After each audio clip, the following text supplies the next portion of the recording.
As painful as it was to watch that presidential debate Thursday night, I am grateful because finally, we can no longer hear the excuses or the nonsense about Joe Biden being competent enough to be president. If you ask me, I think he was competent enough 6 years ago.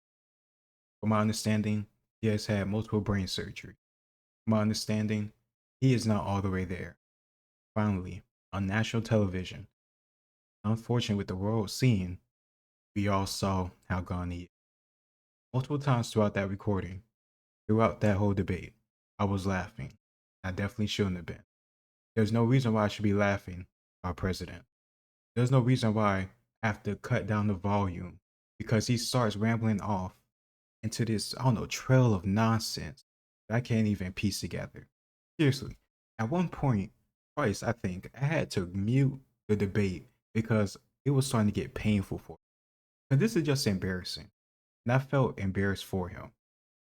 Feel embarrassed like his family should be, like his wife should be. Instead of trying to go on the stage after the debate, you embarrass him in front of the whole world, you should have stopped him from running to begin with, years ago. But once again, this is not about Trump, this is about power. If Trump is truly evil, he's a threat to democracy, the rest, America, everything that we love and hold dear. Not for, politicians or certain politicians, but us, the American people. He's truly a threat to that as much as CNN, MSNBC, and certain politicians say it. You wouldn't put out Joe Biden to run against him. If you ask me, you giving Trump the presidency. And I'm not somebody that hates Trump or anything like that. I'm just looking at this being realistic and being logical. I feel the same way about this, the same way I felt about Hillary. If you ask me, Hillary was so hated, it was like you wanted Trump to win. And I understand the stuff about the popular vote and this that, and the other, but it doesn't seem like Hillary was a good choice to go against Trump. We see how many people was a fan of Trump, supported Trump, regardless of any controversy or anything the media said. You put out somebody that's very, very hated by a majority of people or a good chunk of people as his, I don't know, opponent. It just makes no sense. And it's even double so this time around because we all know Joe Biden can't do this. He shouldn't have been doing this. Maybe if you go back 10 years ago, yeah, I can go with that. I saw a few clips while watching Aspen Gold yesterday of Joe Biden in debates against Paul Ryan, I think in the 2012 vice presidential debate. And he was strong. He spoke clearly. He had a goal. He had main ideas. He had, real opinions.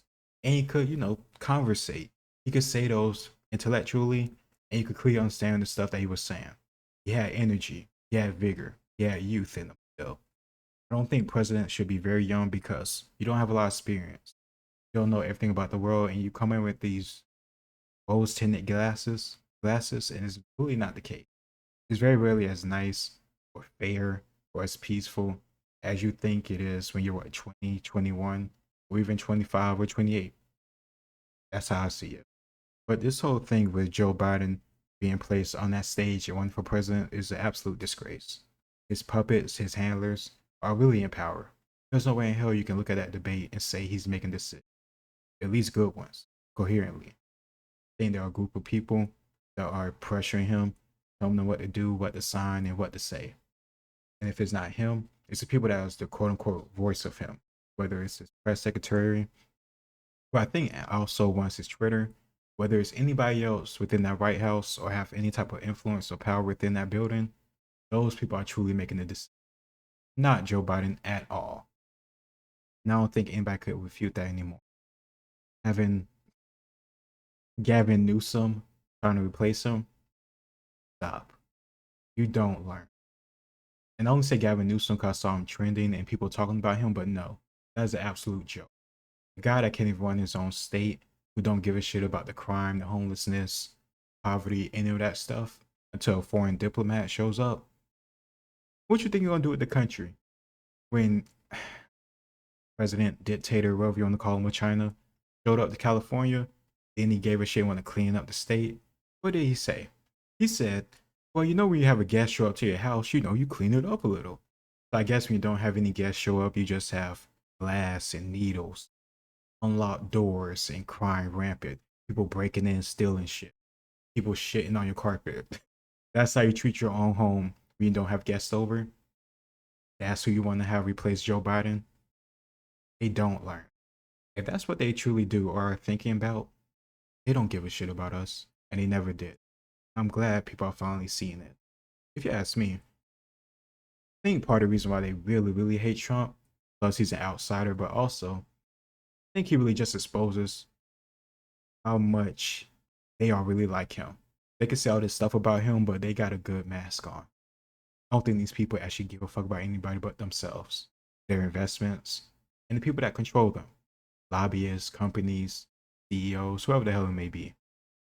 I think it's kind of messed up that presidents, businessmen, who can make decisions or influence people to make decisions about going to war don't have to suffer consequence or risk when it comes to war.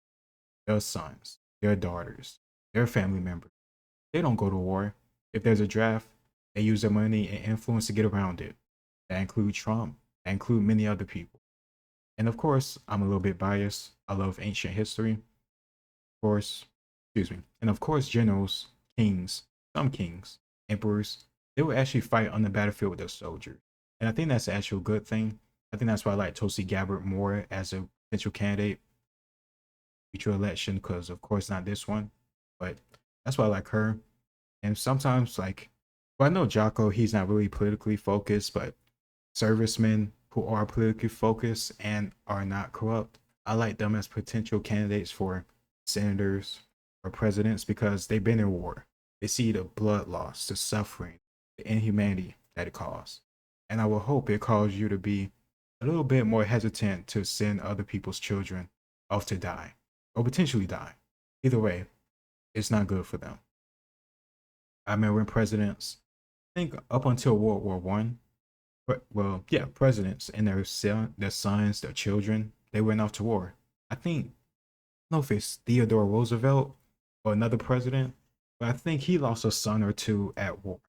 I'm not saying it's a good thing that he lost his children, but I think it's a good thing that if you're going to make a decision to go to war, you want to support war so much that you should at least take the risk and the cost of doing so. You can't just send everybody else's children to go and fight, maybe die.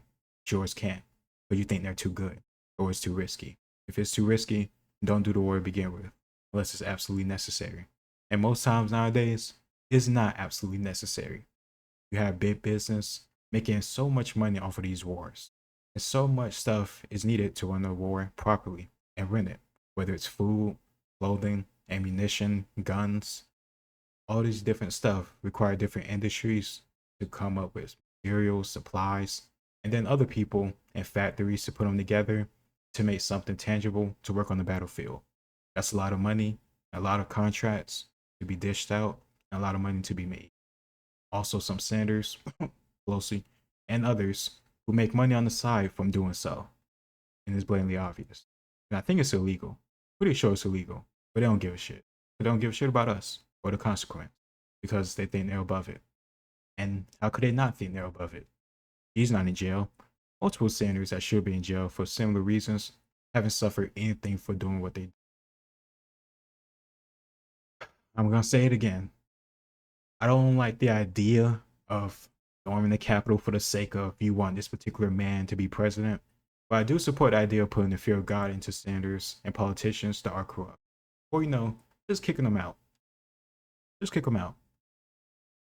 Honestly, a lot of stuff that happens we do to ourselves, but it takes everybody, or a good majority, or a good percentage to make a change. And I'm not saying like everybody's lazy and I'm doing everything. That's definitely not true. All I'm saying is this country is worth fighting for, and at a certain point we need to cooperate. Everybody, the people.